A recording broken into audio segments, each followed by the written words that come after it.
Salut à tous et bienvenue sur AliExpress, votre testeur de produits d'origine chinoise, pour le test de l'aspirateur robot Ecovacs Dibot N8+. Il s'agit du haut de gamme de la marque qui n'échappe pas à la tendance des collecteurs de poussière externe. Et cette tendance est justifiée selon moi puisqu'on demande aux aspirateurs robots d'être toujours plus autonomes. À quoi bon avoir un aspirateur dont le petit bac à poussière se remplit en seulement 3 jours. Si vous oubliez de le vider, du coup l'aspirateur devient inutile. Ça y est, ça c'est réglé. Avec les gros collecteurs comme vous les avez ici, c'est parti pour le test du N8+. Et le voilà tout beau, presque tout neuf, tout de blanc revêtu. Le blanc c'est salissant, faudra lui mettre un petit coup de polish de temps en temps. 34 cm de diamètre pour un peu moins de 10 cm de haut. Les recettes du succès de ce genre d'aspirateur sont nombreuses, mais le premier c'est le télémètre laser, évidemment le lidar, qui va venir cartographier l'ensemble des pièces de votre maison, appartement, et vous permettre d'interagir avec le robot. Vous allez retrouver ici sur le côté le bouton de démarrage qui permettra aussi de renvoyer le robot se charger manuellement. Sur la face inférieure, grand classique, des roues caoutchoutées, crantées qui permettent d'adhérer sur sol mouillé, l'aspirateur étant en mesure de laver les sols en même temps qu'il aspire. C'est un aspirateur haut de gamme et comme il se doit, il a 6 détecteurs de vide positionnés autour ici un petit peu en demi-cercle. Vous avez 2 brossettes rotatives pour rapatrier les saletés vers la bouche. La bouche étant conçue pour piéger un maximum de saleté, vous avez ici les petites réglettes en caoutchouc qui assurent une diffusion de la puissance de succion maximale à cet endroit-là, l'endroit où vient lécher le sol, où la brosse que vous avez ici vient lécher le sol. Vous avez des poils relativement souples pour les parquets et des réglettes en caoutchouc ici plus rigides pour les tapis. La brosse étant évidemment facilement démontable et nettoyable, surtout si vous avez des animaux, tout simplement parce que les poils de chien, les cheveux ont tendance à se prendre à l'intérieur de la rotative. Autre élément très important, le système de suspension que vous avez ici qui permet d'assurer que la brosse soit systématiquement en contact avec votre sol. D'autres capteurs ont été positionnés sur la partie avant de l'aspirateur pour l'aider à détecter les différents obstacles provenant de différents endroits.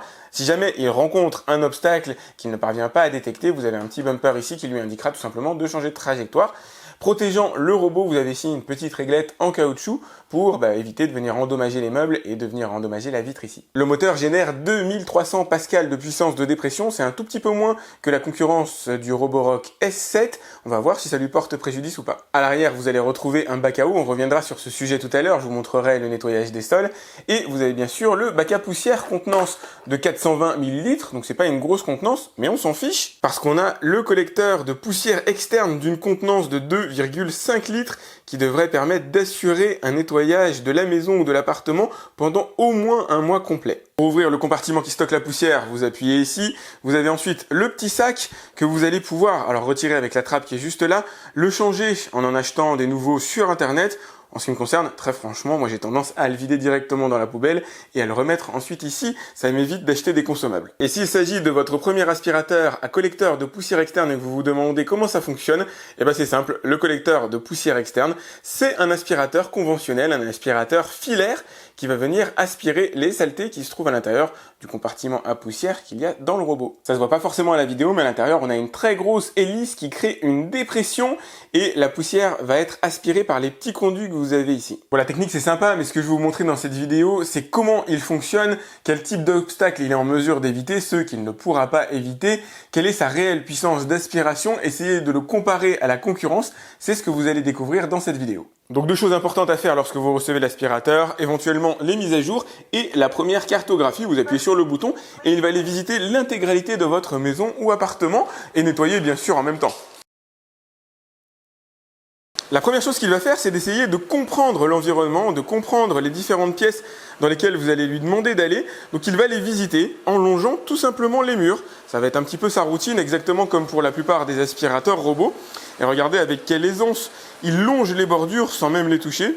Bon, en même temps, j'avais pas de doute, on est ici sur un aspirateur haut de gamme avec la technologie True Mapping à l'intérieur qui lui permet normalement de se repérer dans l'espace assez facilement. Il ne peut pas non plus tout détecter, son télémètre laser a une limite. Il peut détecter les objets qui font à peu près 10 cm de haut, mais pour les autres, c'est tout de suite beaucoup plus difficile. Là par exemple, il a bien repéré mon aspirateur balai, regardez comment il le longe sans quasiment le toucher ou à peine effleurer. Il est extrêmement délicat, c'est un des meilleurs que j'ai pu voir dans ce domaine. Il parvient même à détecter les pieds de chaise, il a détecté ma tour, alors désolé c'est un peu le bordel mais tant mieux, ça fait plutôt un bon test à ce niveau-là. Regardez comment il la détourne. Par contre là-bas ça va être plus difficile. Les câbles et les prises électriques, c'est le gros défi de ce genre d'aspirateur. Malheureusement, il n'est pas réellement en mesure de les voir, de les détecter, donc il va passer par-dessus. S'agissant là-bas de gros câbles, ça ne devrait pas poser de problème. Soit il parvient à passer par-dessus, soit il trouvera un autre chemin. Mais pour des câbles fins, comme des câbles de smartphone, là, ça va devenir très difficile. Il va les avaler, ça va se prendre dans la rotative et ça va empêcher le robot de fonctionner. Donc évitez d'avoir au sol des câbles ou des chaussettes qui traînent. Donc là, vous voyez, il est carrément passé par-dessus le câble. Je pense que ce n'est pas un souci pour lui. Pendant cette phase de repérage, vous pouvez visualiser son trajet directement sur l'application. Vous pouvez aussi lui donner des ordres à l'extérieur de votre domicile. Là, il est bien sûr connecté à mon réseau personnel. Il y a des trucs assez intéressants à ce niveau-là. Mais si vous êtes à l'extérieur, sur le réseau 4G, et que vous avez oublié de le lancer un matin, vous pouvez tout à fait ouvrir l'application et l'envoyer, nettoyer, peu importe, une pièce ou l'intégralité de l'appartement ou de la maison. Ça va être intéressant de voir s'il arrive à gérer les bouteilles, s'il arrive à les esquiver, il est rentré en contact avec la première. Pourtant, c'est pas des petits morceaux. Est-ce qu'il va détecter la seconde? Il va rentrer en contact avec, mais il a quand même changé de trajectoire. C'est plutôt bon signe. Je vais lui mettre un piège, exactement comme je l'avais fait avec le Roborock S7. Je vais lui demander d'aller esquiver la mamie que vous avez face à vous. Et là, à mon avis, ça va pas être facile. Je pense que la mamie, elle va tomber.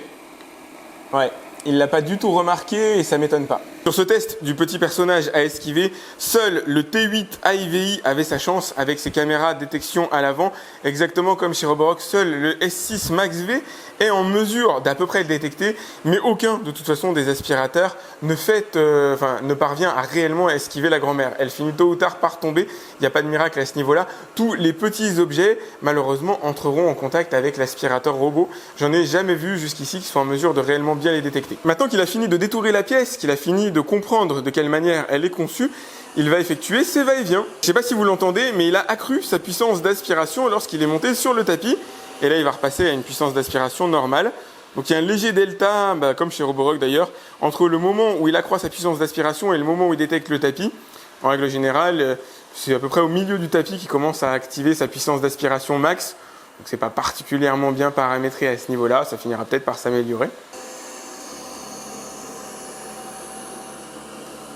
Alors ça se voit à peine, mais sur la carte, il a bien détecté le tapis. Il y a une zone légèrement grisée à cet endroit-là qui matérialise le tapis. Ce qui est dommage par contre, c'est qu'il n'est pas en mesure de l'esquiver lorsqu'il est en mode lavage de sol. Et puisqu'il l'a détecté à cet endroit-là, c'est un peu dommage. J'aurais aimé vraiment qu'il ait cette fonction-là implémentée. Une fois son travail terminé, il va retourner à son dock de chargement et décharger son bac à poussière. Donc ça, normalement, il doit le faire assez facilement. Peu importe l'endroit où il se trouve à l'intérieur de votre maison, peu importe la pièce, il va retrouver le dock de chargement très facilement. Et après, vous allez voir, c'est là que ça devient intéressant. Donc l'intérêt d'avoir une grosse pelle au niveau du dock de chargement, c'est de surélever légèrement le robot. Si jamais vous avez une serpillière à l'arrière, la serpillière ne restera pas en contact avec votre sol. C'est pratique si vous avez du parquet. Là, il va vider son bac, vous allez voir, ça fait un peu de bruit. Ça fait le bruit d'un aspirateur à poussière à l'ancienne, et en fait c'est exactement ce qu'il y a à l'intérieur du collecteur externe. Et regardez, je vous laisse apprécier le résultat, il a réellement retiré toute la poussière qui se trouvait à l'intérieur du collecteur. C'est plutôt pas mal. Croyez-moi, au quotidien, si vous avez, on va dire, une grande surface à nettoyer, ça devient presque obligatoire. Un collecteur à poussière, sans dire que ça change la vie, ça rend l'aspirateur réellement autonome et c'est son objectif. Et voilà la cartographie de ma maison, en tout cas des pièces auxquelles je lui ai laissé l'accès. Vous avez là mon salon avec bien sûr le couloir, il a détecté le canapé d'angle, il en a fait un beau tracé d'ailleurs. Ici vous avez un îlot central à l'intérieur de la cuisine.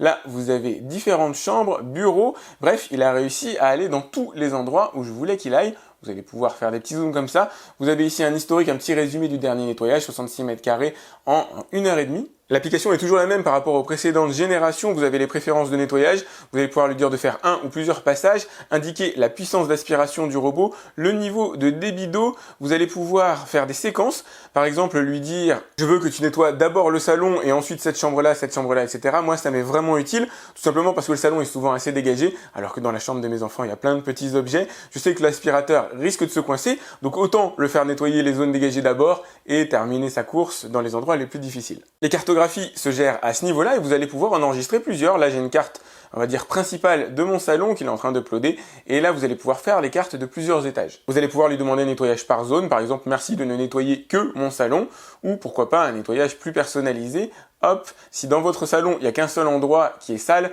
vous n'allez pas lui demander de nettoyer toute la pièce. Vous faites un petit rectangle comme ça, on fera un test tout à l'heure. Dans les paramètres supplémentaires, vous avez pas mal de choses intéressantes comme l'aspiration, la puissance automatique. Si jamais il détecte un tapis, il va accroître sa puissance de succion automatiquement.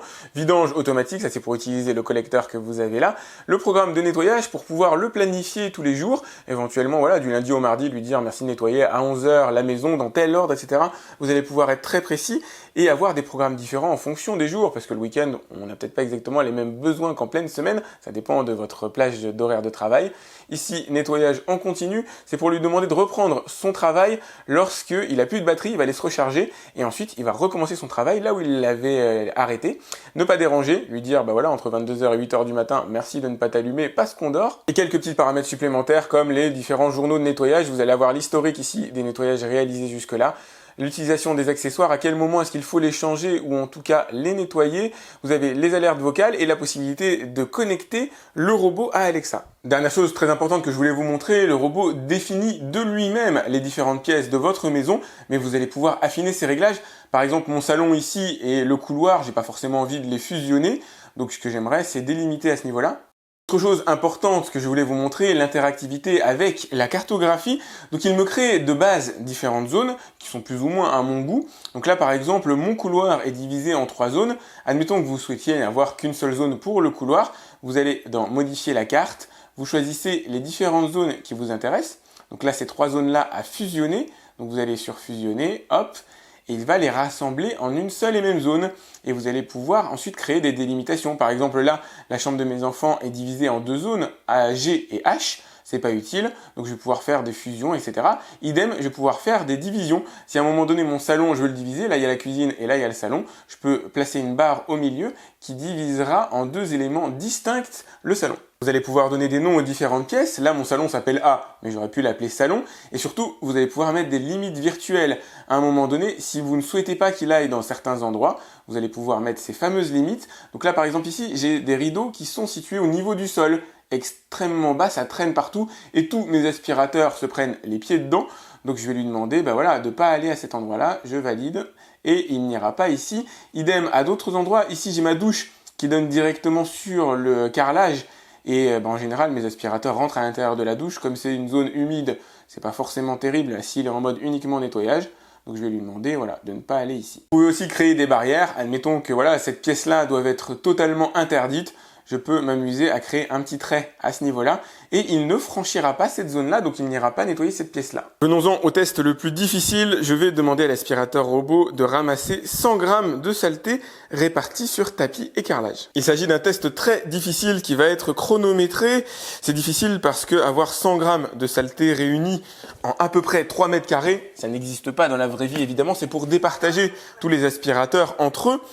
En général, 100 grammes de saleté, c'est ce que vous avez sur largement plus de 100 mètres carrés dans une maison, et encore. Et voilà, il a terminé. Donc là, je vais l'arrêter, puisqu'il est en train de repasser 2 fois au même endroit, et il s'est montré visiblement assez excellent. Il lui aura fallu 2 minutes 10 pour réaliser ce test. C'est tout à fait dans la moyenne de ce qui se fait à l'heure actuelle sur les aspirateurs robots. Il a des brossettes rotatives qui ont tendance à éparpiller les saletés. Donc il va en rester sur les bordures, non pas parce qu'il ne les a pas aspirées lorsqu'il est passé sur le long de la bordure, mais tout simplement parce que les saletés qui étaient au centre, à cause de ces brossettes rotatives, il en a envoyé certaines sur les côtés et il n'est pas repassé 2 fois. En tout cas, je ne l'ai pas autorisé à repasser 2 fois sur ces zones-là. C'est pour ça que vous allez en trouver, voilà, par exemple, en bordure de robot lui-même, il n'est pas autorisé à passer à côté du robot pour éviter de déplacer sa base. Donc il a un programme à ce niveau-là. Sur le tapis, il a l'air de s'en être bien sorti. À vue de nez, on voit quasiment plus rien. Il doit y rester quelques petits grains de sel par-ci par-là, mais c'est rien du tout. Tout ce qui est gros a été avalé. Et le résultat est bon, voire très bon, puisqu'il a ramassé 89 grammes de saleté. Sur les 100 demandés, pour moi, l'excellence s'atteint à partir de 90 grammes. On est à 1 gramme de l'excellence. Je vais pas trop lui en tenir une rigueur. Ce qui est sûr, c'est que c'est un des meilleurs D-Boat que j'ai pu voir jusqu'ici. Allez, c'est parti pour le test de la fonction de lavage de sol. Donc vous avez ici un réservoir mécanique d'environ 200 ml. Dans lequel je vais mettre un peu d'eau et de détergent. Le détergent, c'est rarement recommandé, mais bon, C'est mon côté rebelle. Voilà la serpillière qui l'accompagne. Je vais l'humidifier, ça ira tout simplement plus vite. Je vous conseille de manière générale de régler le débit d'eau de l'aspirateur sur son débit maximum pour avoir, on va dire, une belle traînée au sol, sachant que ça sèche très vite. Donc le lavage des sols va être l'occasion de tester une fonction sympa. Le nettoyage, alors pas par zone personnalisée. Je vais dessiner un rectangle à un endroit précis de mon salon. Et je vais lui demander d'aller nettoyer cette zone-là. Ça permet juste de vérifier avec vous ce que je tiens pour acquis, c'est-à-dire qu'il est parfaitement en mesure de se repérer dans l'espace, de trouver les endroits que je lui demande de nettoyer. Là, c'est un rectangle relativement simple, donc il va le dessiner normalement sous vos yeux. Je voulais vous dire aussi qu'on est sur un nettoyage basique en termes de serpillière, donc vous n'avez pas de serpillière vibrante à l'arrière. Sur les plus hautes gammes de la génération T8 de Ecovacs, vous avez une serpillière vibrante, qui est très cool, c'est clair, c'est ce qu'il y a de mieux aujourd'hui en matière de capacité de lavage de sol. Là, vous avez une serpillière classique, elle va traîner sur le sol derrière lui, elle permettra de retirer les particules fines, éventuellement les poussières, etc. qui se trouvent sur le sol, quelques micro-taches, mais elle ne remplace pas un lavage à la main. L'action mécanique des serpillières vibrantes aujourd'hui, c'est ce que j'ai vu de mieux, et là, bon, malheureusement, c'est pas présent. Celui-là est aussi moins cher que ses grands frères qui sont technologiquement un peu plus avancés sur la partie lavage de sol. Je ne sais pas si vous arrivez à le voir au sol, mais il a dessiné d'abord un rectangle autour de la zone à nettoyer. Et là, il entame sa routine classique de va-et-vient. Le débit d'eau a l'air plutôt bon, il est suffisant pour arriver globalement à bien décanter, à retirer les saletés sur le sol. Vous pouvez l'utiliser éventuellement de manière sèche. Vous pouvez tout à fait mettre la serpillière à l'arrière et l'utiliser au quotidien, ça permettra de renforcer l'aspiration. Alors tout ce qui ne passe pas au travers de l'aspiration, comme par exemple les particules très très fines, auront tendance à s'accrocher à la serpillière à sec. Et en général, c'est globalement plutôt efficace. Vous la retrouvez jamais indemne, la serpillière. Donc on va dire c'est un bon signe. Ah, c'est triste. Je vous laisse apprécier le travail qu'il a réalisé sur un petit rectangle d'environ 2 mètres carrés. Il a déjà ramassé tout ça de saleté.